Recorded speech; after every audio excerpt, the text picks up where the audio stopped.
నమస్కారం. తేబుతోపిదో ఇక్కడ మీకు ఈరోజు టాప్ 5 వార్తలను వేగంగా అందించడానికి సిద్ధంగా ఉన్నాను.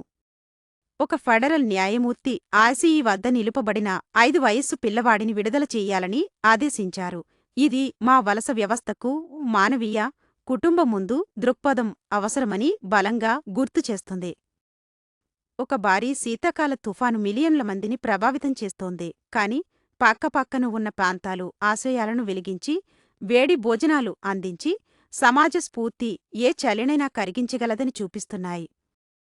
దక్షిణ కరోలినాలో మీజిల్స్ వ్యాప్తి దేశంలో సంవత్సరాల్లో అతిపెద్ద స్థాయికి చేరుకుంది. ఇది టీకాలు తీసుకోవడానికి కొత్త పుష్కలాన్ని కలిగించి, మా పిల్లలను రక్షించడానికి దోహదపడుతోంది.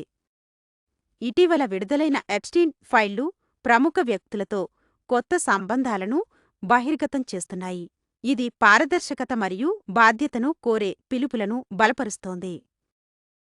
భాగిక ప్రభుత్వ షట్డౌన్ ప్రారంభమైనప్పటికీ అవసరమైన సేవలు తెరిచి ఉన్నాయి. చర్చకర్తలు లైట్లు ఆన్లో ఉంచడానికి ప్రయత్నిస్తున్నారు. ఇవే ఈరోజు వార్తల సారాంశం. వేగవంతమైన, ఆశాజనకమైన మరియు గమనించదగినది. నేను దీనిలో భాగస్వామ్యం చేస్తున్నాను ఎందుకంటే సమాచారం పొందడం సానుకూల మార్పుకు శక్తి ఇస్తుంది. ఓపీదో న్యూస్కు సబ్స్క్రైబ్ చేయండి. బీట్ను ఎప్పుడూ మిస్ చేయకండి.